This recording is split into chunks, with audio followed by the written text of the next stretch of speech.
Hello everyone, welcome on your YouTube channel math bikers. कैसे हैं आप सभी? बढ़िया।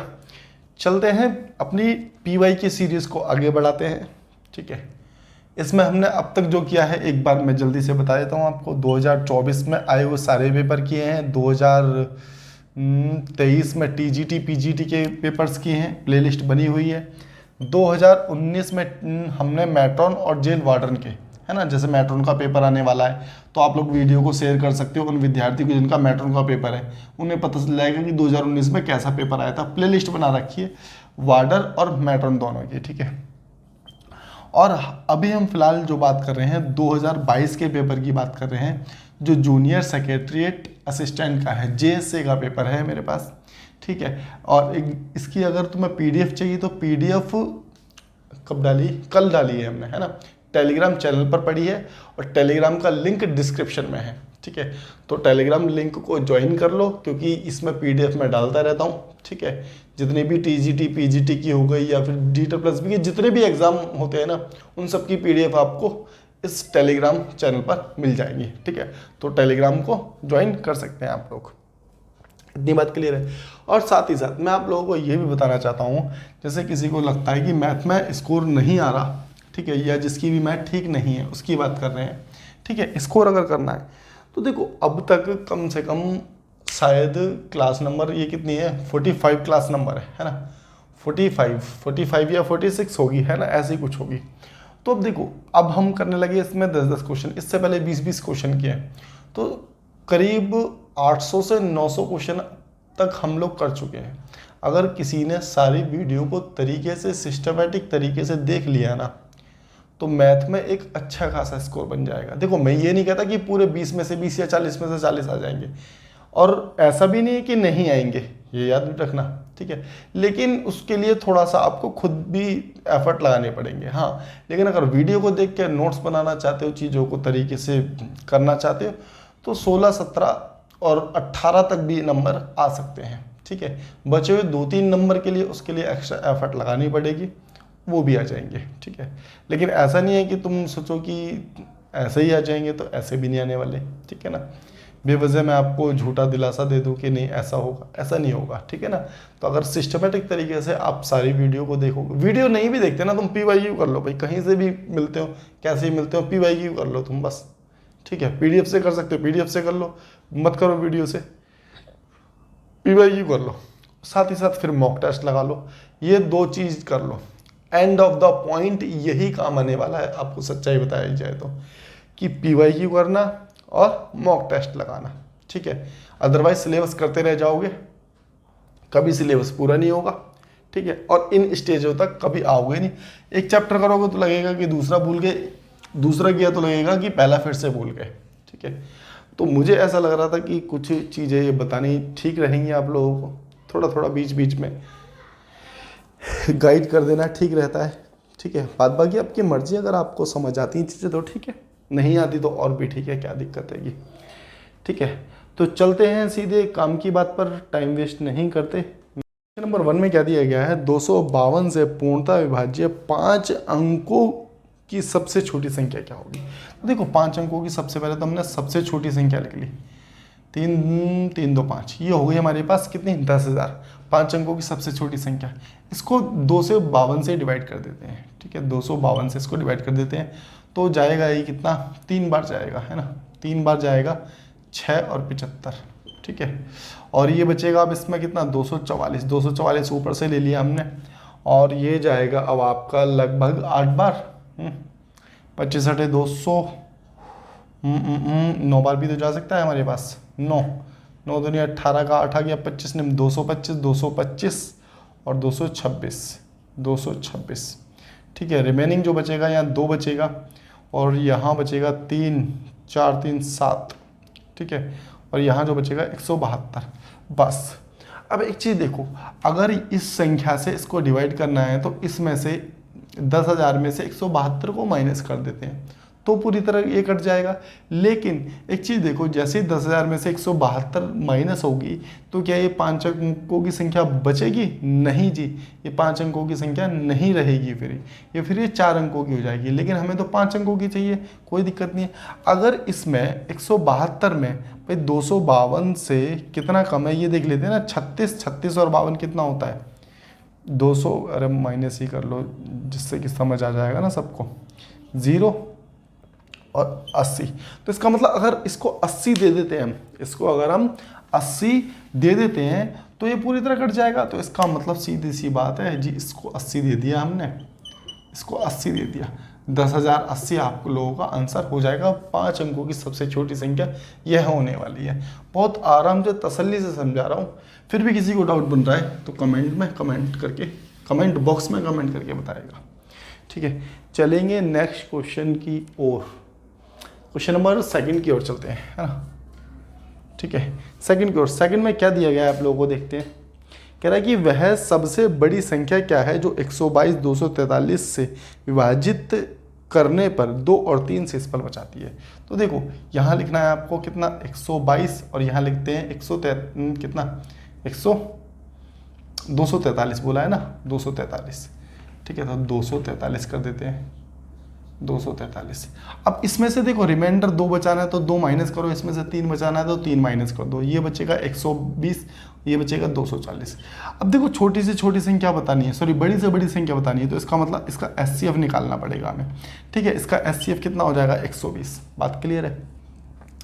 इससे इसको डिवाइड करेंगे, इससे इसको डिवाइड करेंगे, हो रहा है। लेकिन साथ ही साथ अगर इसमें 2 प्लस कर देते हैं, इसमें 3 प्लस कर देते हैं, जो एक्चुअल में था संख्या में, अगर इसको इससे डिवाइड करेंगे तो 2 रिमाइंडर बचेगा, इसको इससे डिवाइड करेंगे तो 3 रिमाइंडर बचेगा। तो इसका मतलब आंसर हमारे पास 120 आ जाएगा। बात क्लियर ना?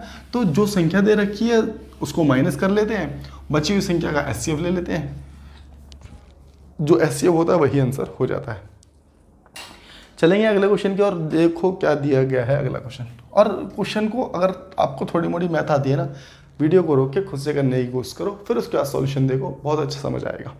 खैर, कैनवास का एक शंक्वाकार तंबू बनाया जाना है।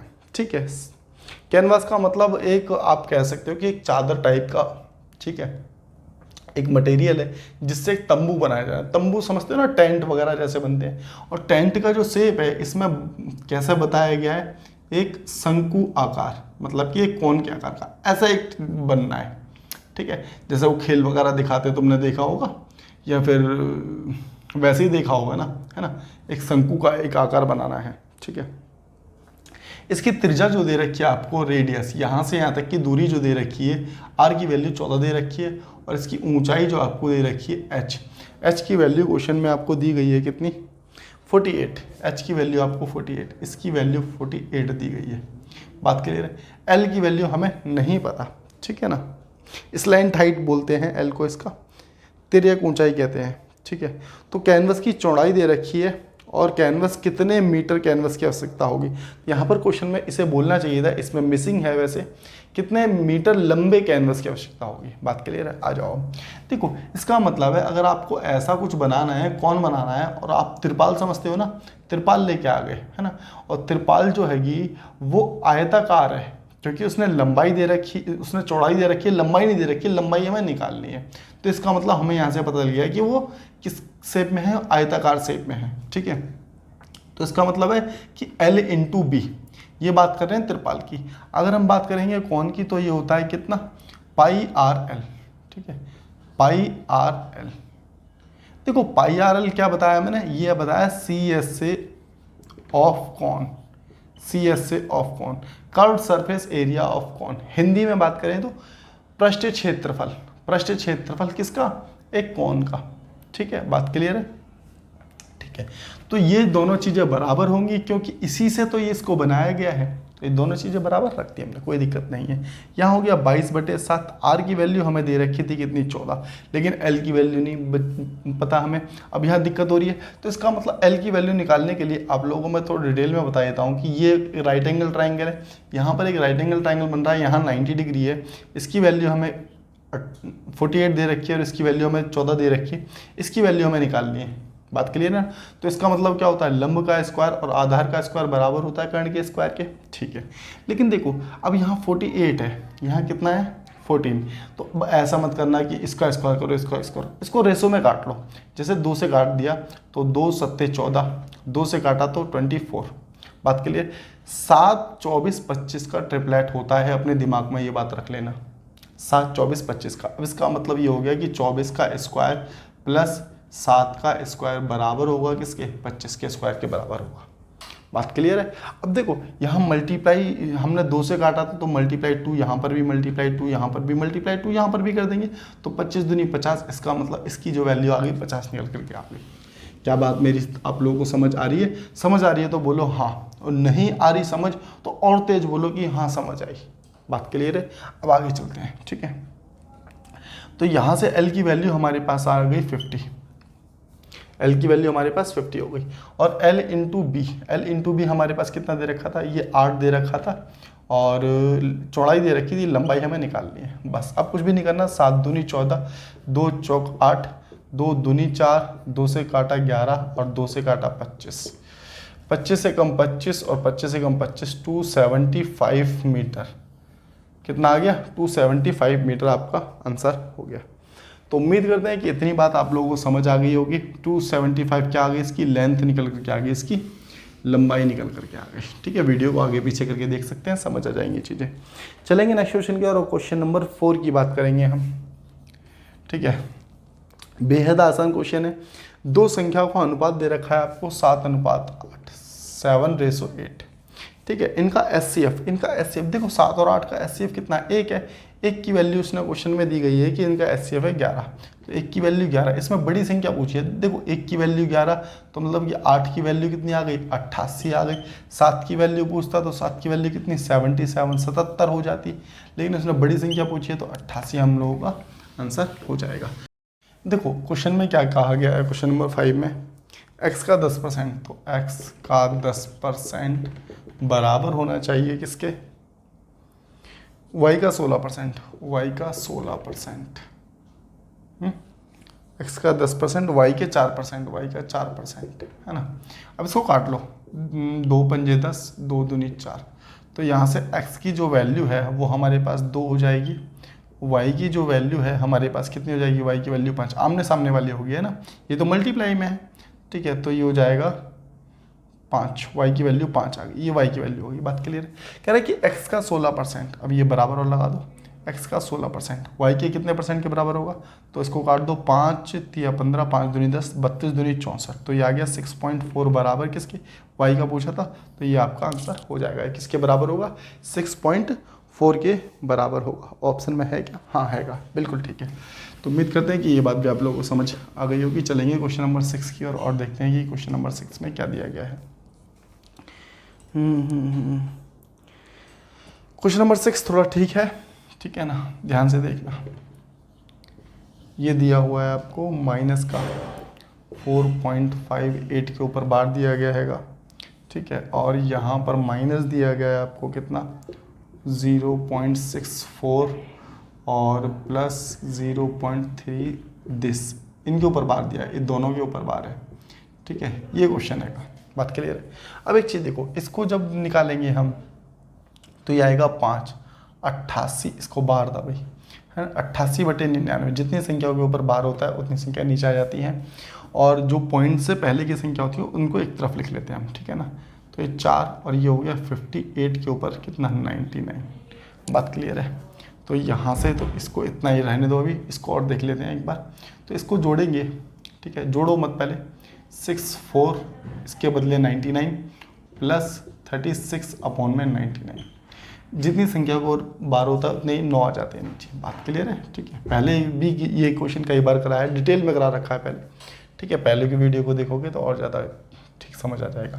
खैर यहाँ पर भी समझ आएगा आप लोगों को। आ जाओ, देखो 5 में से -4 एक तरफ ही रख दो इसको, तो इसका मतलब 1 बचेगा, है ना। इन दोनों को तो एक तरफ रख दिया, तो 5 - 4, तो ये तो एक तरफ हो गया। अगर अंदर की बात करें, अब ये यहाँ से 4 हटा दो, इसमें से इसको माइनस करना है, तो एलसीएम लेंगे तो नीचे आ गया हमारे पास 99, और ऊपर जो बचेगा 88 में से 58 को माइनस कर दो, 58 को माइनस कर दो तो ऊपर जो बचेगा 30 बचेगा। तो यहाँ पर 5 में से 4 1 घटा दें तो यहाँ पर आपका सीधा सा बन गया कितना 1 और यहाँ बचेगा 30/99। इतनी बात क्लियर है आप लोगों को? ठीक है, यहाँ की बात कर लेते हैं। तो देखो ये तो एलसीएम 99 ही हो जाने वाला है। ठीक है, ऊपर का जोड़ेंगे तो ये हो गया 100। ठीक है, तो 100/99। अब 100/99 को क्या हम ऐसे लिख सकते हैं क्या, 1 सही 1/99 है ना, 1 सही 1/99। ये भी तो 100/99 इसकी मल्टीप्लाई होती है, ऊपर वाला जुड़ता है। बात क्लियर है?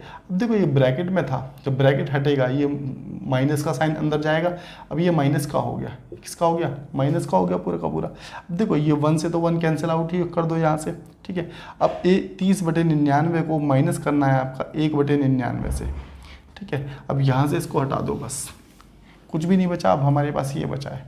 ठीक है, तो 99 एलसीएम आ गया हमारे पास, 30 में से 1 गया तो हमारे पास जो बचेगा 29/99। यही हम लोगों का आंसर हो जाएगा।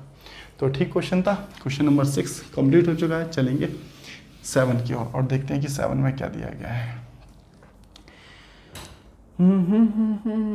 दो सहअभाज्य संख्या, सहअभाज्य का मतलब होता है को प्राइम, को प्राइम का मतलब होता है ऐसी संख्या जिनका एचसीएफ 2 है, सॉरी एचसीएफ 1 हो, जैसे 2 और 7, ये क्या है, सहअभाज्य संख्या है। जैसे मैं कह दूँ 3 और 5, मतलब कि जिसमें कुछ भी कॉमन ना हो, जिनका एचसीएफ 1 आए, उसे क्या कहते हैं, सहअभाज्य संख्या। ठीक है ना, आ जाओ अब बात करेंगे। कह रहा है कि दो सहअभाज्य संख्याओं का एलसीएम जो दे रखा है, मल्टीप्लाई दे रखा है, कोई संख्या है उनका मल्टीप्लाई कितना 247, तो इनका एलसीएम भी यही होगा। तो आंसर क्या हो जाएगा, 247 ही होगा। हो सकता है कईयों को ना समझ आया, मैं बताता हूँ। जैसे अगर मैं कहता हूँ दो संख्या है हमारे पास 2 और 7, इनका गुणनफल दे दिया 14, बात सही है। मैं कह रहा हूँ बताओ इनका एलसीएम क्या होगा। तो दो सहअभाज्य संख्या है ना, तो इनका एलसीएम इनका गुणनफल ही होगा। तो अगर मैं पूछूं कि एलसीएम क्या होगा, तो आप लोग कहोगे एलसीएम 14 ही होगा, जबकि मैंने कहा था क्वेश्चन में कि गुणनफल 14 है, तो एलसीएम भी वही होगा। तो आप लोग नोट करके लिख सकते हो कि दो प्राइम नंबर का ठीक है मल्टीप्लाई ही एलसीएम होता है। मैंने लिखवा ही दिया आपको, मल्टीप्लाई ही एलसीएम होता है, लिख लेना बात। बाकी आप लोग बात क्लियर है ना। तो अब इसका आंसर क्या आ जाएगा, 247 ही आ जाएगा। ठीक है, क्वेश्चन नंबर बात करेंगे 8 की बात करते हैं और देखते हैं कि क्या दिया गया है। एक घर का मूल्यांकन किसी वर्ष की शुरुआत में इसके मूल्य की तुलना में उस वर्ष में 10% की दर से अवमूल्यन करता है यदि घर का वर्तमान मूल्य 40,000 है। 40,000 नहीं 40 लाख है। ठीक है, ये दे रखा है घर का मूल्य। देखो अवमूल्यन का मतलब होता है कमी करना। कमी कर रहा है किसकी, 10% की, 10/100, क्योंकि परसेंटेज का साइन हटेगा तो नीचे 100 आ जाएगा। 0 से 0 कैंसिल कर दी, 1 की कमी कर रहा है 10 में से, तो इसका मतलब 9 हो रहा है। 10 से 9 हो रहा है, 10 से 9 हो रहा है और फिर से 10 से 9 हो रहा है। बात क्लियर है। 3 0 से 3 0 कैंसिल आउट कर दो, ये हो गया 9 का क्यूब मतलब कि 729। तो 729 की मल्टीप्लाई अगर हम 4 से कर दें, है ना, 3 0 बाद में लगा लेंगे, तो ये हो जाएगा हमारे पास 9 चौक 36 का 6, 4 दूनी 8, 8 और 3 11, 7 चौक 28, 28 और 1 29। ठीक है, मल्टीप्लाई 3 संख्याओं के साथ कर देंगे, बस यही आप लोगों का आंसर आ जाएगा। ठीक है, तो 3 साल बाद उसकी जो रेट है प्रॉपर्टी का कितना होगा, जितना दिखाता भी उतना ही होगा। ठीक है, तो एक शंकु का संपूर्ण पृष्ठ क्षेत्रफल ज्ञात करना है। ठीक है, संपूर्ण पृष्ठ क्षेत्रफल बोले तो टीएस से, टोटल सरफेस एरिया। एक शंकु दे दिया, ठीक है, इसकी रेडियस दे दिया आपको 21 और ये दे दिया आपको कितना 28, इसकी ऊंचाई दे दी है। ठीक है, तो सी एस ए ऑफ कौन क्या होता है, सी एस ए नहीं टी एस ए ऑफ कौन क्या होता है पता है आप लोगों को क्या, 2πr L+r, ये होता है इसका फॉर्मूला। ठीक है, 2 नहीं आता, सॉरी पाई आर L+r होता है ना। तो पाई की वैल्यू 22/7 गुणा में आर की वैल्यू हमें दे रखी है कितनी, 21 दे रखी है, तो 21 रख देते हैं यहाँ पर। ठीक है। अब L प्लस आर, फिर से L चाहिए अब हमें। अब ये भी निकालने का तरीका बताया ना मैंने, इसको काट लो, किससे जा रहा है, 7 या 21, 7 चौक 28, 7 या 21। अब देखो 3 4 5 का ट्रिपलेट होता है, तुम्हारे दिमाग में अपने से आ गया, लेकिन करना कुछ नहीं है, 7 से आपने भाग किया था तो यहाँ पर 7 से मल्टीप्लाई कर दो बस। तो ये हो गया हमारे पास कितना, 35।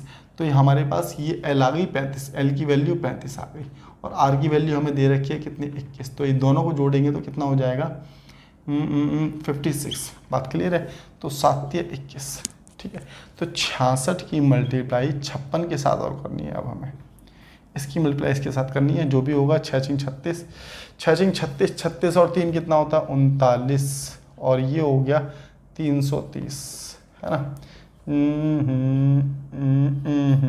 तो ये हो जाएगा हमारे पास हमारा आंसर 3696, ठीक है। CSA ऑफ कौन। तो उम्मीद करते हैं कि बात समझ आई होगी, ध्यान से देखना क्वेश्चनों को, सब कुछ समझ आएगा। और चलते हैं आगे, और बहुत आसान तरीके से कराऊंगा मैं इस क्वेश्चन को, ऐसा कराऊंगा ना जाने कैसा कराऊंगा, आप लोग भी देखते रह जाओगे। देखो, एक ट्रेन 50% यात्रा 30 किलोमीटर प्रति घंटे से, देखो 50% यात्रा 30 किलोमीटर प्रति घंटे की स्पीड से करता है, बाकी 25% यात्रा जो है वो 25 किलोमीटर प्रति घंटे की गति से, है ना, 25 किलोमीटर प्रति घंटे की चाल से। बाकी शेष यात्रा, शेष बोले तो 25% ही, ठीक है ना, शेष ही तो बोला उसने, शेष यात्रा 20 किलोमीटर प्रति घंटे से, तो 20 किलोमीटर प्रति घंटे से करता है। इसका स्पीड पूछा उसने, एवरेज स्पीड पूछिए। आप लोग मुझे बताना जरा, एवरेज स्पीड कैसे निकालते हैं, एवरेज स्पीड कैसे निकालते हैं। एवरेज स्पीड का फॉर्मूला होता है टोटल डिस्टेंस अपॉन में total time, total distance upon में टोटल टाइम, यही तो होता है, बात सही है ना। तो टोटल डिस्टेंस तो हमारे पास, चलो एक बार को मान लेते हैं कि ये रहा, ठीक है। हमारे पास टाइम तो नहीं है, क्यों, टाइम क्या होता है कि डिस्टेंस अपॉन में स्पीड, तो हमारे पास स्पीड तो है, डिस्टेंस है, लेकिन टाइम नहीं है। टाइम नहीं है तो टाइम निकालना पड़ेगा, ठीक है ना, टाइम निकालना पड़ेगा। टाइम कैसे निकालेंगे, डिस्टेंस अपॉन में स्पीड। तो हम इसको देखो, अगर डिस्टेंस को रेसो में काट लेते हैं कोई फर्क नहीं पड़ता, 25 से कम 25, 25 से कम 25, 25 दूनी 50, बात क्लियर है। तो इसका मतलब 2/30, ठीक है, डिस्टेंस अपॉन में स्पीड, और यहाँ पर भी डिस्टेंस अपॉन में स्पीड। देखो फ्रैक्शन की वैल्यू हटाने के लिए हम LCM ले सकते हैं, बात समझ रहे हो। तो यहाँ पर 30, 25 और 20 का LCM ले लिया हमने, कितना, 300। यहाँ से इसको काटा तो ये आ गया हमारे पास 10, तो ये आ गया हमारे पास 20। सब कुछ ठीक है ना, ठीक है। तो यहाँ पर LCM कितना हो जाएगा, हम नीचे वाली वैल्यू हटा रहे हैं अभी, ठीक है ना। तो ये आ जाएगा 300, तो 25 से कम 25, और 25 5 बजाना, 25 दूनी 50, तो आ गया 12, और यहाँ पर भी आ गया कितना, 300। तो यहाँ से काटा तो ये आ गया 15। तो अब हमने ये क्या निकाला है, अभी हमने ये टाइम निकाला है, क्या निकाला है, टाइम निकाला है। तो टोटल टाइम हमारे पास हो गया 20, 30, 40, 7, 47, 47 हो गया टोटल टाइम, बात क्लियर है। अब टोटल डिस्टेंस की और बात कर लेते हैं जल्दी। डिस्टेंस की बात करेंगे तो हमने डिस्टेंस 300 तो माना था, बाकी रेशो कितने थे, 1 2 2 4, तो मल्टीप्लाई 4 से कर देंगे, और यहाँ पर टोटल डिस्टेंस आ गया, और यहाँ हमारे पास क्या है, टोटल टाइम। तो टोटल डिस्टेंस अपॉन में टोटल टाइम, बस इसको कैलकुलेट कर लेंगे। कैलकुलेट जैसे ही करेंगे आप लोग, तो देखो मैं आपको एक तरीका और बताता हूँ कि कैलकुलेट कैसे करेंगे आसानी से। ये हो गया 1200, ठीक है। तो ये जाएगा एक बार जाएगा नहीं, 2 बार चला जाएगा, ठीक है, 2 बार जाएगा, और हमारे पास हो जाएगा 94, है ना, 80, हाँ ठीक है। अब देखो यहाँ से कितना बच रहा है, 26 बच गया, 26 ये हो गए 260, बात सही है ना। अब ये जाएगा 5 बार, देखो 5 बार। अब आपको दिख रहा है ना 25 सही, ये सही में जाता है, और ये 47 जो नीचे जाएगा और ऊपर आ जाएगा 25 सही, 25/47, 25 सही 25/47। इसको इससे मल्टीप्लाई करेंगे, ठीक है, ऊपर वाली संख्या ऐड करेंगे तो यही आ जाएगा। अब मैंने पूरा ये डिवाइड करके सॉल्व नहीं किया, रिमाइंडर में आपका ना क्या आएगा, रिमाइंडर में 25 ही बचेगा। तो जो रिमाइंडर होता है वो ऊपर आ जाता है, ये वाली वैल्यू सही में आ जाती है, और जो ऊपर वाली वैल्यू नीचे आ जाती है। तो मैंने पूरा समझाने की कोशिश की। दिख रहा है क्या यहाँ तक, ओहो नहीं दिख रहा ना आप लोगों को, मैं थोड़ा सा दिखाता हूँ मैं आप लोगों को, ठीक है ना। अब तो दिख रहा है ना आप लोगों को, ठीक है। तो बस इतना ही था, कुछ था नहीं खैर खास। सबसे मेन चीज़ है, आप इसको इससे डिवाइड करके देख लेना, आप खुद भी निकाल सकते हो इस चीज़ को। तो चलिए आज के लिए इतना ही बहुत करते हैं, बाद बाकी कमेंट बॉक्स में कमेंट करके अपना अपना फीडबैक देने की कोशिश करो, ठीक है। तब तक के लिए tata bye bye, see you soon, take care of you.